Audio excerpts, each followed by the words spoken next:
పనులు ఉన్నప్పుడు బద్దకించకూడదు. శ్రద్ధగా పనులు చేసుకోవాలి. గట్టిగా అరవడం, నవ్వడం, గంతులు వేయడం చేయకూడదు. భర్త వద్దు అన్న పనిని ఎప్పటికీ చెయ్యకండి. తల వాకిట నిలబడి దువ్వుకోకూడదు. ఇంటి మధ్యలో కూర్చొని ఏడవకూడదు. ఆడవాళ్ళు ఏడిస్తే ఇంటికి మంచిది కాదు. అలాగే మంచం మీద కూర్చొని భోజనం చేయకూడదు. ఖాళీగా కూర్చొని కాళ్ళు ఊపకూడదు. భర్త తెచ్చినను తేకున్నను హీనపరచరాదు. శుక్రవారం శనివారంలో శుద్ధిగా ఉండాలి.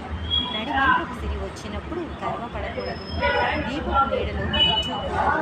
అలాగే భూమి పూజ చేసుకోకూడదు.